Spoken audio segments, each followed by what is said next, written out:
All right, guys. Hello. Hello, spiritual biz success people. How are you guys doing? So, I hear a lot from you guys that your spiritual business isn't going as fast as you would like. You're out there looking for some clients, finding one here and there. Like it's not really showing up for you. And you've probably put a lot of time and effort into it, and yet you're not seeing the results. And there's nothing more frustrating than doing that. I have a clear memory of what that was like back in the past, being able to try to grow my spiritual business and just not seeing it happen fast enough. So the key to all of this is being able to truly connect with your tribe. Because I have this really hilarious story where I was back in the day, many moons ago, trying to connect with my tribe. And I had this idea of what they needed. And I was like, well, this is what you need. And I was kind of pushing my ideas upon my tribe, I guess is the best way to put it. And I wasn't connecting with them. I didn't really know what it was that they needed. And when you don't connect with your tribe, that's when everything goes like super slow. It's like a turtle's pace when there's lack of a connection. So when I hear people saying, oh, my business isn't growing fast enough, how do I get my spiritual clients to show up for me? I know one of the biggest problems that they're having is that they're not truly connecting with their tribe. Because your tribe is someone who knows you at a soul level. There's someone that's had some connection with you in the past dimension, the past density, past lifetime, however it looks, is that those people have had a connection. And when you aren't connecting with that tribe, what happens is you end up just kind of flailing around. It kind of falls under that whole I can help everyone thing. And what's amazing is that I know as spiritual leaders out there, you guys pretty much can help everyone, but not everybody wants to be helped by you. And so when you are casting your net too wide and you're going too general in finding your ideal client, that's when things go really slow because there's no connection. You don't have a soul connection with all of them. And when you don't have that soul connection, you're not able to connect. They can't hear you. There's no like magnetism to you. They just hear you talking and they're like, oh, that's interesting and that's nice. But then they keep moving on. See, the goal of truly connecting with your tribe is you want them to say, oh, that's me. That's exactly me. Or when you say something and you're speaking, they're like, oh, that's exactly what I was thinking yesterday.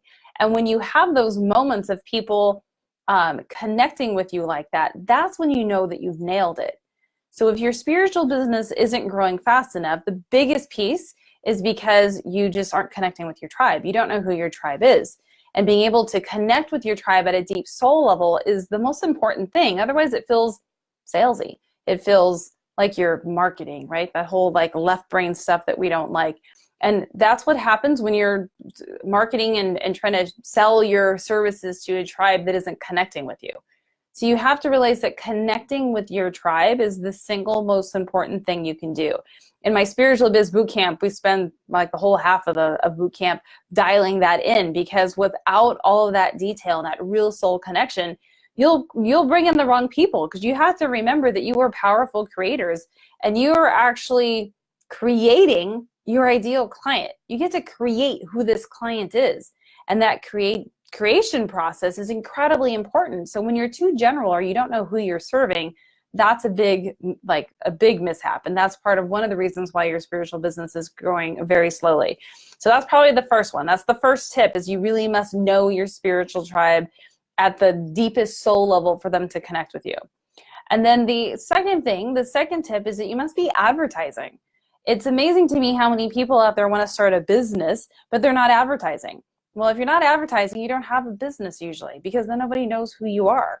So you have to be able to invest in yourself, invest in your business, invest in whether it's a mentor or invest in your advertising. You have to put money into your business to get money out of your business.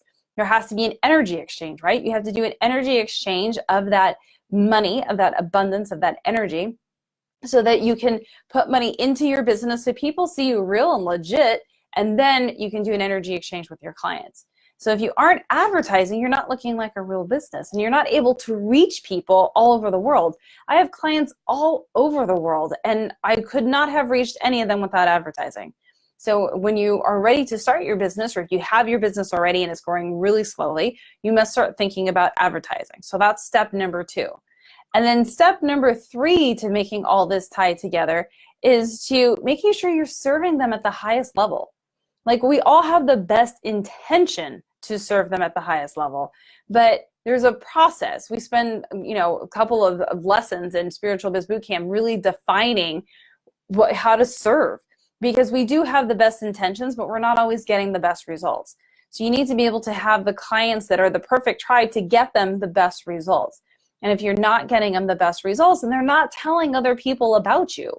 So when you do amazing things, they tell their friends about you and they say how amazing it is.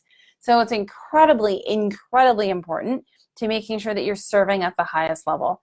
So the 3 tips for helping your spiritual business grow faster, because I do know it's a process.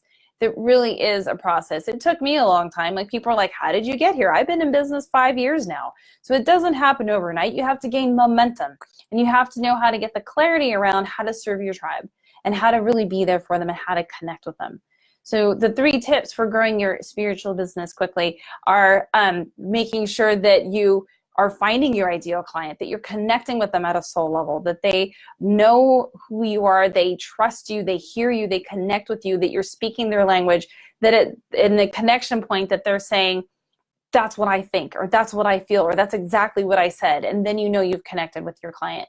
The second part of that is advertising. That's step number 2, being able to advertise for your business. You have to invest in yourself. It's like law of attraction 101. If you're not investing in your business, don't expect your clients to invest in you. You have to have an even energy flow. So there has to be an exchange. So you have to be able to invest in your business, invest in advertising, however that looks for you. Or if you want to go all the way, invest in a mentor so you can get some real clarity and momentum going in your business. But you need to be advertising so that you can change lives around the world. If not, you're just stuck to your neighborhood, which is really not serving many people. And then the last thing is just making sure that you're truly serving. So that's step number 3, that you're serving at the absolute highest level. I know your intentions are to serve, but really making sure that you've dialed that in and that you really are serving at the highest level, that your clients are getting amazing results. Because when your clients get amazing results, that is when they are then going to tell people about you, and you're going to get referrals.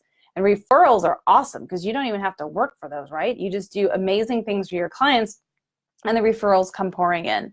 So those are the 3 tips about how to make your spiritual business grow faster. If you aren't doing those steps, you really need to step back and ask yourself, am I ready to treat my business like a real business, or am I going to continue to treat it as a hobby? If you're not advertising, you're treating it as a hobby. If you're not paying super close attention to the amazing service you're giving your clients, you're treating it as a hobby.